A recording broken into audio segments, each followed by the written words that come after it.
Ethan Ward woke before the sun, the faint bluish glow of early dawn washing over the small, cramped studio apartment he had called home since his life fell apart 2 years ago when layoffs, medical bills, and a breakup collided like a storm he never saw coming, stripping him of everything except the stubborn belief that he could rebuild if he just worked hard enough, stayed late enough, and sacrificed enough. He ironed his only crisp shirt on a makeshift board, an overturned box covered with an old towel, pressing each wrinkle with the care of a surgeon, whispering the interview answers he had rehearsed for weeks, articulate but humble, confident but not arrogant, determined but teachable. Today was the day he would finally escape the cycle of temporary jobs and rejection emails. Today he had a chance to join Whitlock Industries, one of the most prestigious and competitive corporate firms in the entire city, a place where careers weren't just built, they were launched. He ate a stale piece of toast, packed his worn leather folder with his resume copies, printed portfolio sheets, and a list of carefully typed references, and left the apartment exactly 2 hours early, knowing the buses were unreliable and his anxiety always made him over-prepare. The morning air was cold, blowing sharp little winds down the narrow streets of his neighborhood, and for a moment Ethan allowed himself to imagine what his life might look like if everything finally went right. A real salary, a clean apartment with sunlight that didn't smell like damp wall paint, maybe even a small celebration dinner with his sister who had been rooting for him despite her own struggles. He checked his watch, he was on track, ahead of schedule even, and he felt a rare flicker of hope, the kind that made him stand taller and breathe deeper. But fate had never cared about his schedules before, and it certainly didn't care now. As he turned onto the main downtown street, he saw a small crowd forming, not the kind that gathered for something exciting, but the kind that formed around discomfort, confusion, and avoidance. Shoppers stepped around something, commuters veered wide, some glancing with mild curiosity before continuing on with their day. And then he saw her, an elderly woman crumpled against the sidewalk, groceries spilled everywhere, apples rolling into the gutter, cans scattered, a carton of eggs smashed into a pale yellow mess. Her thin hands trembled violently as she tried to steady herself, her face pale, her breathing shallow like someone who had walked far too long carrying far too much weight. As Ethan watched another man sidestep around her with the cold indifference of someone late for a meeting, he felt something twist painfully in his chest. He looked at his watch again, 1 hour and 40 minutes left until the interview. He looked back at the woman, alone, struggling, scared. He didn't even think, his feet moved before his mind caught up. "Ma'am," he said gently as he knelt beside her, the concrete soaking through the knee of his pants. "Are you hurt? Can you hear me?" The woman blinked up at him, squinting as though her vision blurred. I just needed to rest," she whispered, though a sheen of sweat across her forehead and the way she clutched her chest told Ethan something was very wrong. Her frail body sagged forward and he quickly steadied her, lowering her to sit safely before she could fall again. A few people glanced in their direction but none stopped, and the indifference stung him enough that he muttered under his breath, "Unbelievable." He pulled off his jacket and wrapped it around her shoulders as she shivered, her breathing uneven and shallow. "Can you tell me your name?" he asked, trying to keep her awake. "Margaret," she murmured. "Just dizzy. Happens sometimes, but this didn't look like dizziness." Ethan dialed emergency services, explaining the situation with urgency but calm precision. While waiting, he gathered her fallen groceries, placing them neatly back into the cart, even salvaging the unbroken items from the mess. She watched him with faint gratitude in her tired eyes. "You're very kind," she whispered, clutching his wrist weakly. "Most people don't stop anymore." Ethan swallowed the lump building in his throat. "Most people are in too much of a hurry," he replied softly, though he himself was a man with somewhere very important to be. He glanced at his watch. 1 hour and 25 minutes left. He could still make it, theoretically. But when the paramedics arrived, evaluating her with brisk efficiency, the woman clung to Ethan's hand like a lifeline, whispering, "Please don't go yet, I'm scared." And Ethan, who had once been left alone in a hospital waiting room at 19 after his mother collapsed from a heart condition, felt the memory punch through him with awful clarity. So he stayed. He stood beside her as the paramedics checked her vitals, stayed as they lifted her onto the stretcher, stayed as they asked questions she struggled to answer.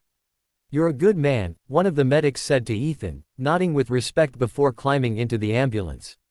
But the words, kind as they were, could not drown out the sinking dread building inside him. "Thank you," Margaret whispered, squeezing his hand with the last bit of strength she had as the ambulance doors closed. Ethan stood there for a long moment after it drove away, breathing deeply, trying to ground himself.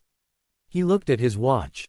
58 minutes left. Run, he whispered to himself, and he did.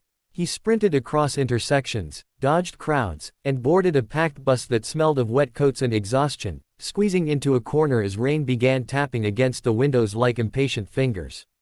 The bus crawled through traffic slower than he could run, and with each passing minute, Ethan felt his stomach twist tighter. He rehearsed excuses in his mind. Should he tell the truth? Would they think he made it up? Should he lie? No, he couldn't lie. He wanted this opportunity too much to taint it with dishonesty. He jumped off the bus 3 stops early and ran the remaining distance through the rain that had begun falling harder, soaking through his shirt until it clung uncomfortably to his skin.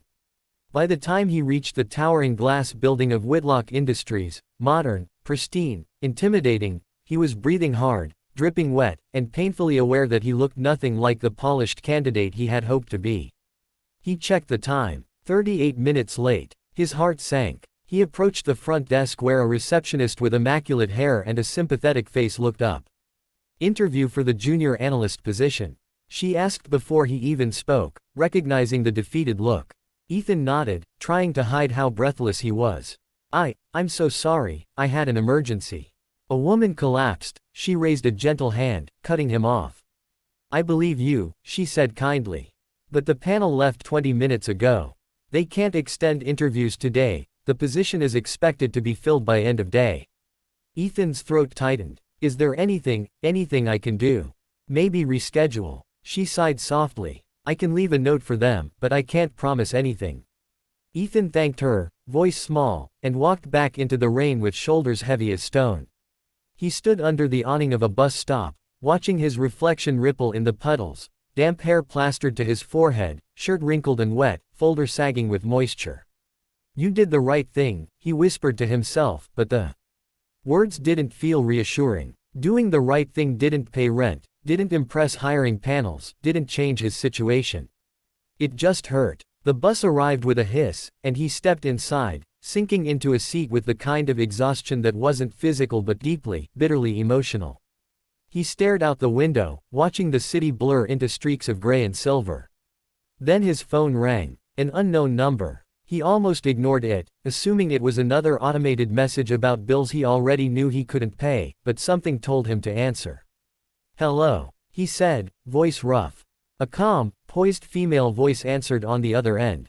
"Is this Ethan Ward?" "Yes," he replied cautiously. "I need you to return to Whitlock Industries," she said. "Immediately." His brows furrowed. "May I ask who's calling?" "You may," she said, her voice warm yet authoritative. "My name is Alexandra Whitlock."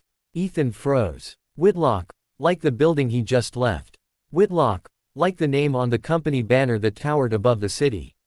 Whitlock, like the founder's daughter, the rumored successor taking over the corporation. His pulse quickened. "May I ask why you want to see me?" he managed. "It's regarding what happened this morning," she replied. "Please come back." The call ended. Ethan almost dropped his phone. His mind raced with possibilities, none of them realistic. He returned to the building, escorted through security and up an elevator lined with mirrors that reflected his wet, disheveled anxiety back at him. When the doors opened onto the executive floor, everything changed. The carpet was plush, the lighting warm, the air silent except for the faint hum of distant printers. He was guided into a minimalist office with floor-to-ceiling windows overlooking the city. He stood there, uncertain, nervous, desperately trying to smooth his wet shirt when the door opened with a soft click. A tall woman entered, poised, elegant, composed, her navy suit immaculate, her dark hair pulled neatly back, her eyes sharp yet carrying a depth that made him feel seen and examined all at once. She didn't speak at first. She studied him with a calm expression, her heels tapping softly as she approached him. Ethan swallowed, straightened, and attempted not to look like a drowned stray. "Mr. Ward," she said finally, her voice smooth as a practiced violin note. "I believe you helped my mother today." Ethan blinked, stunned. Margaret. The elderly woman. His heart raced. Before he could speak, Alexandra continued, "My mother described you in detail. She said you stayed with her when others walked away. That you held her hand, protected her, and waited until the ambulance arrived." Ethan opened his mouth, but she raised her hand gently. "You missed your interview because of her. And because of that, your resume was placed in the declined stack." The words hit him like a blow. He lowered his gaze. I understand," he whispered. "But," she added, stepping closer, "I don't allow good people to be punished for doing good things." Ethan's head lifted. Alexandra's expression softened. Whitlock Industries is undergoing major structural renovation, starting with the leadership. As of this morning, I am officially the new CEO. Ethan felt the air leave his lungs. New CEO. The woman before him held the future of thousands of employees, including him, in her hands. Alexandra circled him slowly, the way someone appraises something rare yet delicate. "You demonstrated exactly the type of integrity this company needs," she said quietly. "You chose humanity over personal gain. That matters to me more than arriving on time in a perfect suit." Ethan's heart pounded so loudly he could hear it in his ears. "I'd like to personally interview you," she said. "Right here, right now." Ethan blinked in disbelief. "But I'm soaked," he stammered. She smiled, the kind of smile that could both disarm and intimidate. "Mr. Ward, I'm interested in your character, not your dry cleaning situation." He exhaled shakily. She gestured toward a chair. Ethan sat. And in that moment, as the rain streaked down the window behind them and the skyscrapers glowed against the gray sky, he realized something extraordinary. The future he thought he had lost was standing directly in front of him, confident, powerful, impossibly composed, and she was offering him something he never expected.